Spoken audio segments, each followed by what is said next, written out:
बड़ी बहस में बहुत बहुत स्वागत है आपका। राहुल के आरोप, संसद में संग्राम, अपमान और सम्मान। संसद में इस वक्त घमासान चल रहा है। विदेश में देश का अपमान लगातार जारी है। कोहराम से पूरा देश इस वक्त त्रस्त है। देश का अपमान हो रहा है। राहुल और कांग्रेस की शान आखिर क्या है? अडानी पर जोर, संसद में पूरी तरीके से शोर है। नमस्कार, मैं हूं आपके साथ शिखा ठाकुर। संसद के बजट सत्र के दूसरे चरण के दूसरे दिन भी हंगामा लगातार जारी है। संसद के बाहर और अंदर दोनों जगह पक्ष और विपक्ष ने मोर्चा संभाल रखा है। लोकसभा और राज्यसभा की कार्यवाही हंगामे के चलते 2 बजे तक के लिए आज भी स्थगित करनी पड़ी। विपक्ष अडानी मामले की जांच जेपीसी से कराने पर अड़ा है।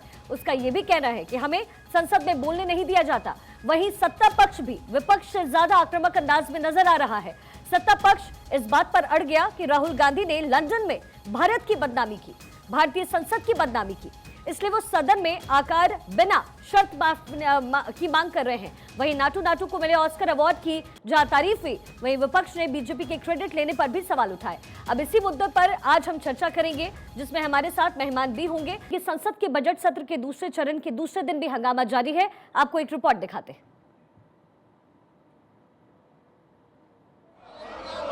प्रश्नकाल 181 श्री अनुभव मोहंती जी। लोकसभा में सदन की कार्यवाही आज भी हंगामेदार रही। सदन में बीजेपी के सांसदों ने राहुल गांधी के इस्तीफे की मांग की। प्रश्नकाल के बाद माननीय सदस्य, हंगामे के बाद लोकसभा 2 बजे तक के लिए स्थगित हो गई। सदन में राहुल गांधी को लेकर हंगामा रुकने का नाम नहीं ले रहा है। सदन की कार्यवाही शुरू होने से पहले केंद्रीय मंत्री अनुराग ठाकुर ने पत्रकारों से बातचीत की और उन्होंने कहा कि राहुल गांधी को पूरे देश से माफी मांगनी चाहिए। राहुल गांधी जी विदेश में जाकर रोने का काम करते हैं। राहुल गांधी जी का कैम्ब्रिज क्राइस, लंदन लाइस, इससे साफ तौर पर दिखता है कि वो देश को अपमानित करने का कोई भी क्षण नहीं छोड़ रहे। एक बार नहीं, बार बार देश को अपमानित करना, देश के सैनिकों का मनोबल गिराना, उनको अपमान करना। तो देखिए, संसद के दोनों सदनों में जोरदार हंगामा हर दिन हो रहा है और हमारे साथ गेस्ट का एक बड़ा पैनल इस वक्त मौजूद है। मनोज यादव, नेता बीजेपी, हमारे साथ मौजूद। संजीव कौशिक, राजनीतिक विश्लेषक, बहुत बहुत स्वागत आपका। ऋतु चौधरी, प्रवक्ता कांग्रेस। सर्वेश पाठक, राजनीतिक विश्लेषक, भी हमारे साथ इस वक्त मौजूद। साथ ही हमारे कंसल्टिंग एडिटर अमित मिश्रा भी हमारे साथ मौजूद। अमित, सबसे पहले आपके पास आते हुए, जिस तरीके से हंगामे की भेंट सदन चढ़ता जा रहा है, सत्र की शुरुआत होते ही हंगामा वही हर बार की तरह हो जाता है, आपका एक छोटा सा कमेंट। शिखा, बिल्कुल। और जो सबसे महत्वपूर्ण काम जिसके लिए सदन है, यानी डिस्कशन, डायलॉग और फिर डिलीवरी, वो चीज़ें नहीं हो पा रही हैं। जिस चीज़ के लिए लोकतंत्र में जनप्रतिनिधि जहां जाते हैं और जनता के लिए वो कानून बनाते हैं, जनता की हितों की आवाज़ उठाते हैं, वो लगातार आप देखें पिछले 2 दिनों से गायब है। सदन की कार्रवाई शुरू होती है और वो फिर 2 बजे तक के लिए, फिर दिन भर के लिए कल स्थगित हो गए। तो ये स्थगित होने से जो नुकसान है वो देश की जनता का है, देश के टैक्स पेयर्स का है। अब सवाल इस पर है कि राजनीति कैसे हावी है। कल आपने देखा कि भारतीय जनता पार्टी सुबह से ही काफ़ी एग्रेसिव मोड में थी। राजनाथ सिंह जो रक्षा मंत्री हैं, उन्होंने कमान संभाली भारतीय जनता पार्टी की तरफ से लोकसभा में, और पीयूष गोयल जो सदन के नेता हैं राज्यसभा में, उन्होंने कमान संभाली। और राहुल गांधी के उस बयान पर जो कैम्ब्रिज में उन्होंने दिया है, छात्रों के साथ बातचीत में कहा, फिर वहां के सांसदों के साथ कहा, उस पर एक अटैकिंग मूड था। और ये कहते हुए ये लोगों ने कहा कि राहुल गांधी को माफी मांगनी चाहिए, क्योंकि उन्होंने भारतीय संविधान, भारत के लोकतंत्र और भारत की संसद का अपमान किया है। कांग्रेस ये कह रही है कि नहीं, हमने तो सरकार के विषय में बात की, राहुल गांधी सरकार को इंगित कर रहे थे। लेकिन सबसे महत्वपूर्ण जो चीज है शिखा, वो ये है कि सरकार संविधान की शपथ लेती है। राहुल गांधी एज ए सांसद, बतौर सांसद, उन्होंने भी संविधान की गोपनीयता की शपथ ली होगी। और देश की गोपनीयता की शपथ लेने के बाद अगर विदेश में अपनी कोई प्रतिक्रिया देश के कानून, देश के संविधान और देश के लोकतांत्रिक व्यवस्थाओं पर होता है, तो वहां ऐतराज लाजमी हो जाता है। और इसी को लेकर विवाद है। कांग्रेस कह रही है अडानी के मुद्दे से सरकार ध्यान हटाना चाहती है। भारतीय जनता पार्टी कह रही है कि नहीं, राहुल गांधी को पहले माफी मांगना चाहिए। लेकिन नुकसान जो है शिखा, वो देश की जनता का हो रहा है। बिल्कुल, नुकसान जो है वो देश की जनता का है। मनोज यादव हमारे साथ जुड़े हुए हैं, बीजेपी के नेता है। मनोज जी, राहुल गांधी विदेशी मंचों पर बैठकर कह रहे हैं कि आप उन्हें बोलने नहीं देते, लेकिन सत्र की शुरुआत भी विपक्ष करने नहीं देता।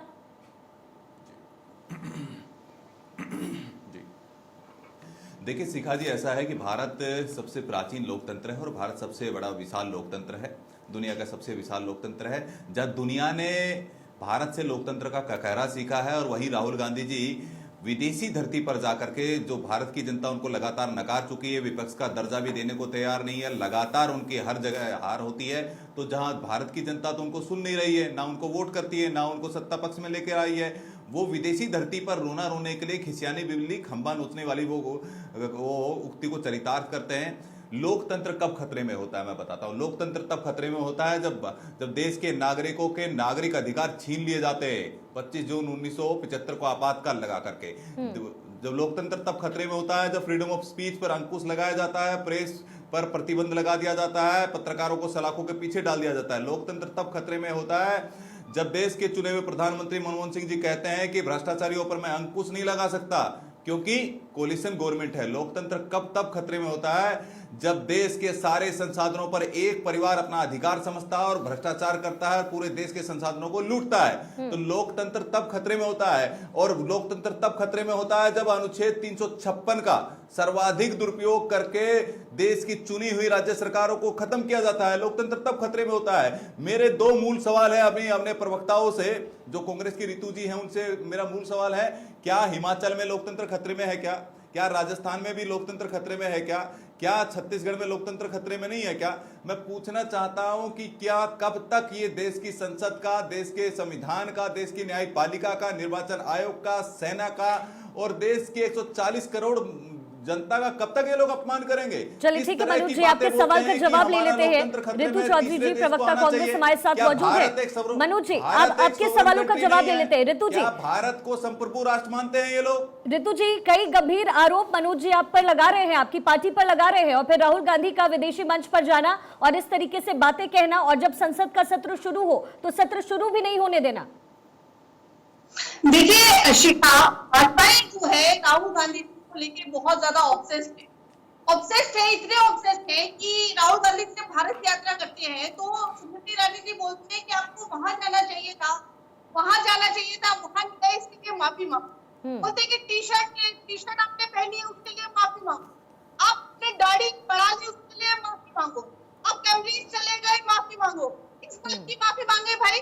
और क्या माफी ना होगी, हल्का होगी तो सबको ही चाहिए माफी राहुल गांधी से। ये भाजपा इतने माफी मांगे रितु जी, देश की जनता का अपमान किया है, भारत के लोकतंत्र का अपमान किया है, भारत की संसद का अपमान किया है, भारत की न्यायपालिका का अपमान किया आपने। राहुल गांधी किस बात की माफी मांगे? राहुल गांधी के इस बात की माफी मांगे कि मोदी जी ने उनके सामने घुटने क्यों नहीं माफी मांगेंगे? इस बात की माफी मांगे कि मोदी जी जो है की नौकरी कर रहे हैं, इस बात क्यों की नहीं माफी मांगेंगे?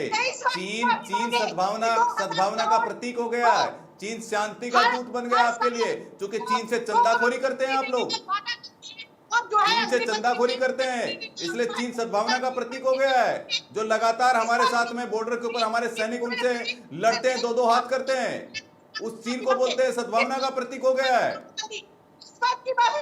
चलिए ठीक है रितु जी मनोज जी आप बने रहिए। संजीव कौशिक है राजनीतिक विश्लेषक, वो भी हमारे साथ इस वक्त स्टूडियो में मौजूद है।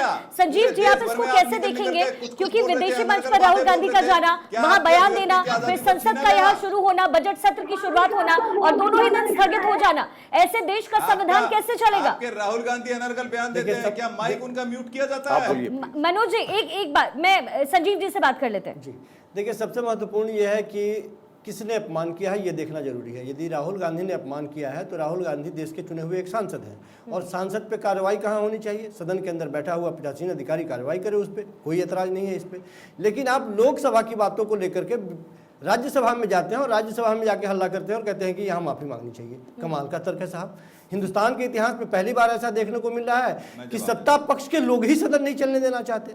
ये भी कमाल की बात है। अभी तक विपक्ष डिस्टर्ब करता रहा, अब सत्ता पक्ष के लोग। आप चाहते क्या है ये तो बताइए देश को।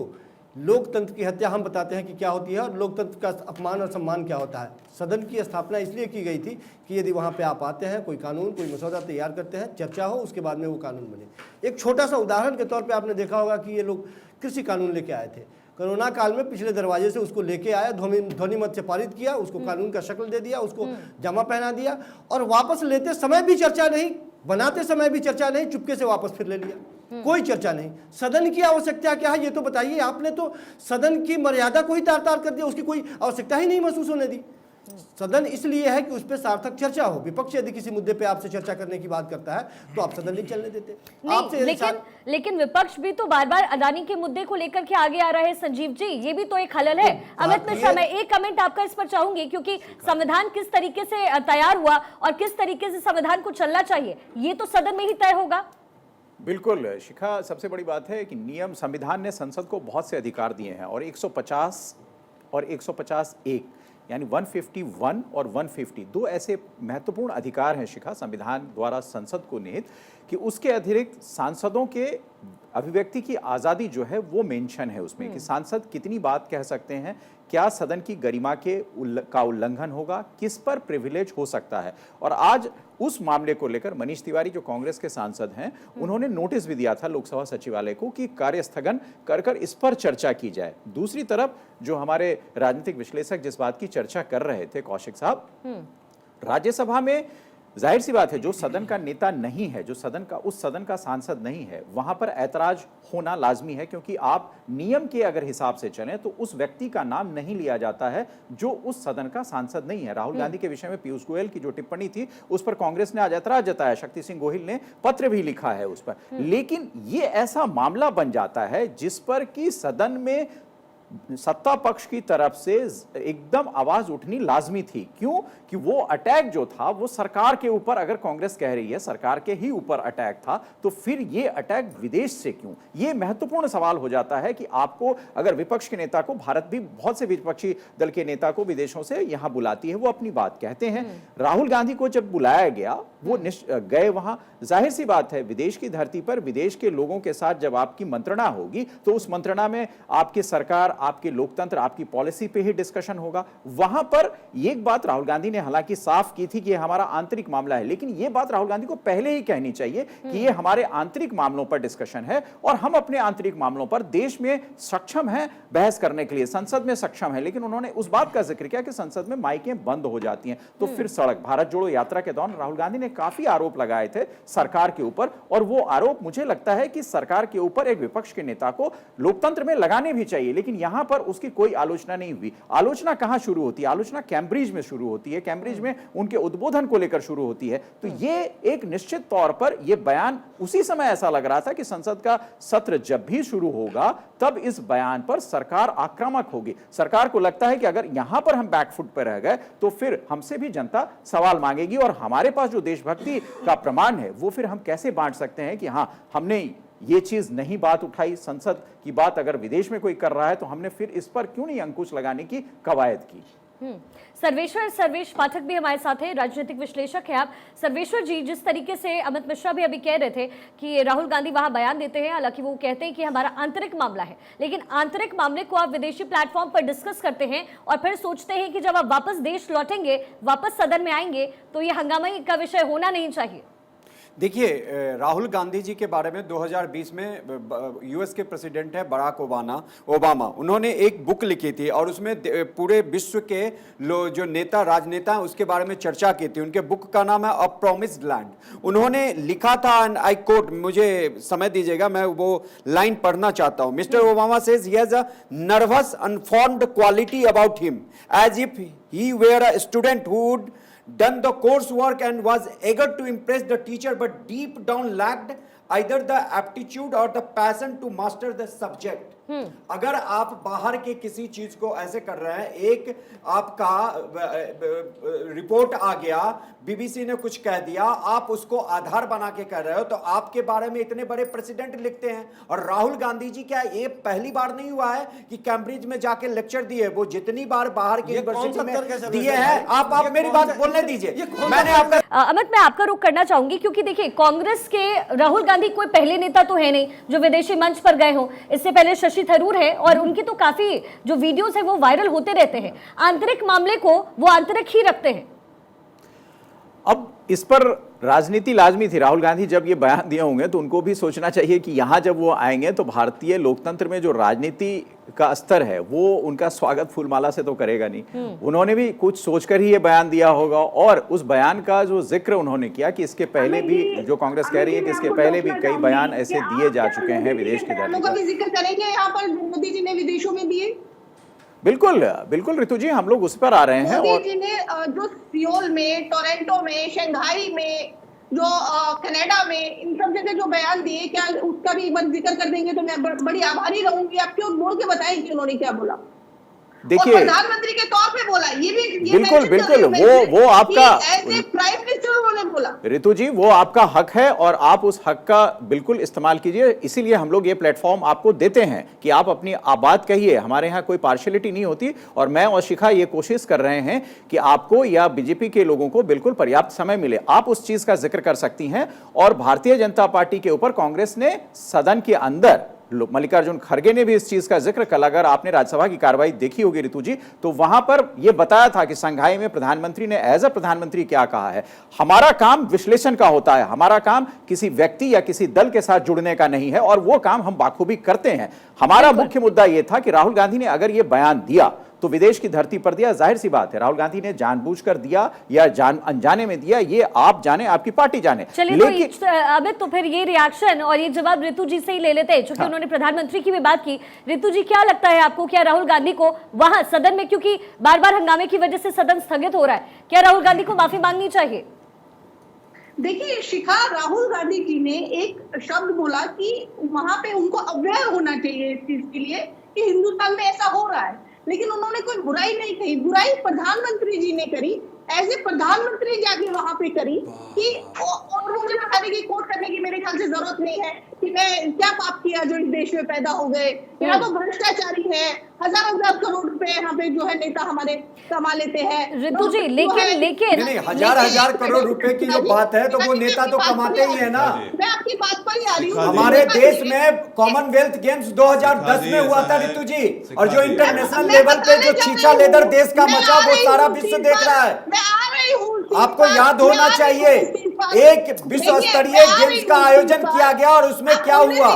1982 की बात मैंने कह रहा हूँ, इस याद हुआ था। देखिए शिखा, जो सारी जो एक्सरसाइज है वो ये एक्सरसाइज है कि जेपीसी का गठन किसी प्रकार से ना हो पाए। जो है राष्ट्रीय जो मुद्दे हैं, जो चाइना ने इतना अंदर तक वो घुस गया, उस चीज पर बात नहीं होनी चाहिए, तो किसी तरह से मुद्दे भटकाए जाए। अडानी के मुद्दे पर बात नहीं होनी चाहिए, जेपीसी के गठन पर जो है चर्चा नहीं होनी चाहिए, इस प्रकार से मुद्दे भटकाए जाए। बेरोजगारी पर बात नहीं होनी चाहिए, इस चीज पर मुद्दे भटकाए जाए। मनोज, ठीक है ऋतु जी, मनोज यादव, कई गंभीर आरोप है, आप माइक बंद कर देते हैं, सदन में बोलने नहीं देते हैं, फिर राहुल गांधी के पास एक ही प्लेटफॉर्म बचता है, विदेशी प्लेटफॉर्म।